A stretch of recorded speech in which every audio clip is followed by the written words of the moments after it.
नमस्कार दोस्तों, स्वागत है आप सभी का आरबीएससी इंग्लिश क्लासेस में। आज मैं आपको इस वीडियो में बताऊंगा कि पढ़ना कैसे है, सही तरीका क्या होता है पढ़ने का।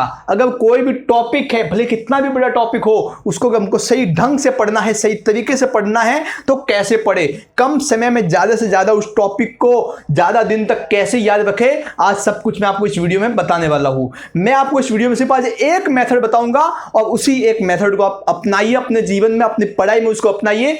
आपके पढ़ने का जो पूरा नजरिया है, जो पूरा ढंग है, जो पूरा तरीका है, वो एकदम से बिल्कुल ही बदल जाएगा, एकदम से चेंज हो जाएगा। जो आज मैं आपको मेथड बताने वाला हूं, उस मेथड का मैंने नाम दिया है बैकग्राउंड आइडिया। बैकग्राउंड आइडिया ये कौन सा मेथड है भाई? आप कोई भी चीज पढ़ो ना, तो उस चीज को पढ़ने से पहले, उस टॉपिक को पढ़ने से पहले, मान लीजिए आप एक टॉपिक पढ़ रहे हो, महाराणा प्रताप का टॉपिक पढ़ रहे हो,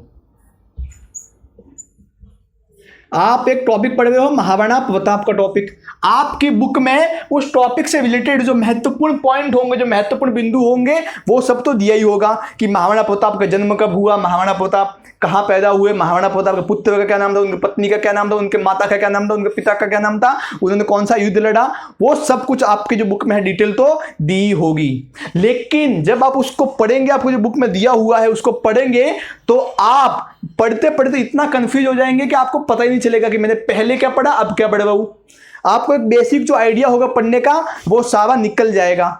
तो आपको करना क्या है कि मान लीजिए आप कोई भी टॉपिक पढ़ रहे हो पहले, मान लीजिए कोई महाराणा प्रताप का टॉपिक पढ़ रहे हो पहले, तो उस टॉपिक को लेना है और उस टॉपिक को लेके जाना है अपने मोबाइल में। आपके पास एक बहुत ही शक्तिशाली डिवाइस है आपका मोबाइल। महाराणा प्रताप को, उस टॉपिक को अपने मोबाइल में लेके जाइए, गूगल पर जाके लिखिए महाराणा प्रताप, विकिपीडिया खोलिए, उस टॉपिक के रिलेटेड, उस महाराणा प्रताप जो आपका जो महाराणा प्रताप का टॉपिक है, उस टॉपिक के रिलेटेड जितना कुछ दिया हुआ है आप सब उसमें पढ़ लीजिए।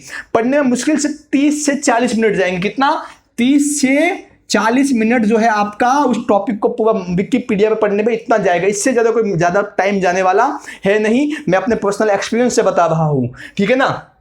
आप उस टॉपिक को विकिपीडिया पढ़ लेंगे या फिर अन्य कोई वेबसाइट है वहां से पढ़ लेंगे, तो इससे क्या होगा कि आपको महाराणा प्रताप के जीवन की जो कहानी है वो एकदम धीरे धीरे अच्छे से समझ में आ जाएगी, ठीक है ना। मतलब आपको सिर्फ एक बार पढ़ना है। उस टॉपिक को पढ़ने के बाद आपको कोई नोट्स नहीं बनाना है, आपको उस टॉपिक को ऐसे लिखना नहीं है, सिर्फ पढ़ते जाना है। जैसे हम लोग व्हाट्सएप पर स्टोरी पढ़ते हैं, फेसबुक पर कोई पोस्ट पढ़ते हैं, ट्विटर पे कोई ट्विटर न्यूज पढ़ते हैं, उसी टाइप से जो हम जो न्यूज पढ़ते हैं ना, उसी टाइप से उस टॉपिक को जो है ठीक से पढ़ते जाना है। आपने उस टॉपिक को पढ़ लिया, फिर आना है आपकी बुक पे, जो आपकी बुक में टॉपिक दिया है हुआ है उसको पढ़ना है। वहां पे मान लीजिए डेट कोई दी, उस डेट को अंडरलाइन कीजिए, कोई नाम दिया उस नाम को अंडरलाइन कीजिए, कोई स्थान दिया उस स्थान को अंडरलाइन कीजिए। बाकी सब तो आपने पढ़ लिया है ना। और मान लीजिए जहां पे आपकी बुक में लिंक छूकी, वो लिंक तो आप पहले से पढ़ चुके हो ना, तो उसको भी आप ठीक से जो है, जो बुक में लिखा है उसको आप ठीक से जोड़ सकते हो कि हाँ ये इसके बाद हुआ, ये ऐसे हुआ।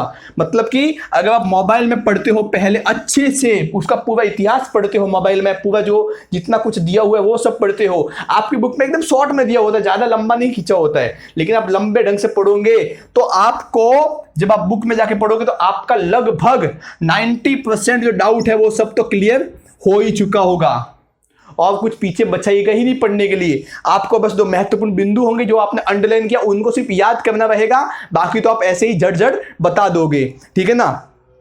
इसके अलावा जब भी आप बुक में पढ़ो तो ऐसी कुछ बातें होती है, ऐसे कुछ शब्द होते हैं जिनका मतलब हमको पता नहीं होता, जिनका अर्थ हमें पता नहीं होता, तो उनको भी अंडरलाइन कीजिए और जाके आपके पास मोबाइल है, आपके पास डिक्शनरी है, उसमें देखिए। हमें एक बार शब्द का मतलब समझ में आ जाता है ना, तो उससे बहुत कुछ बदल सकता है।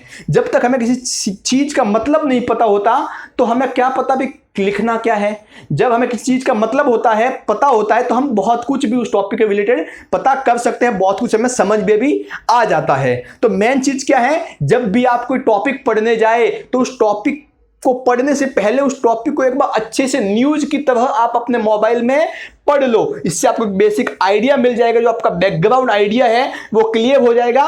फिर आप उस टॉपिक को अपने मोबाइल में जाके अपने बुक में जाके पढ़ो, आपको 100% 90% तो आपका एकदम क्लियर हो जाएगा और आपको ज्यादा याद करने की, रट्टू तोता बनने की आवश्यकता आपको नहीं पड़ेगी। यही एक सामान्य सा आइडिया है जो मैं हमेशा फॉलो करता हूं पढ़ते समय। तो आप भी इस मेथड से पढ़ने का ट्राई कीजिए और अपना सर्वश्रेष्ठ अपनी शिक्षा को देने का प्रयत्न कीजिए। अगर आपको आज का ये वीडियो पसंद आया हो तो एक लाइक तो बनता है, सब्सक्राइब कीजिए, लाल बटन है काला कर दीजिए।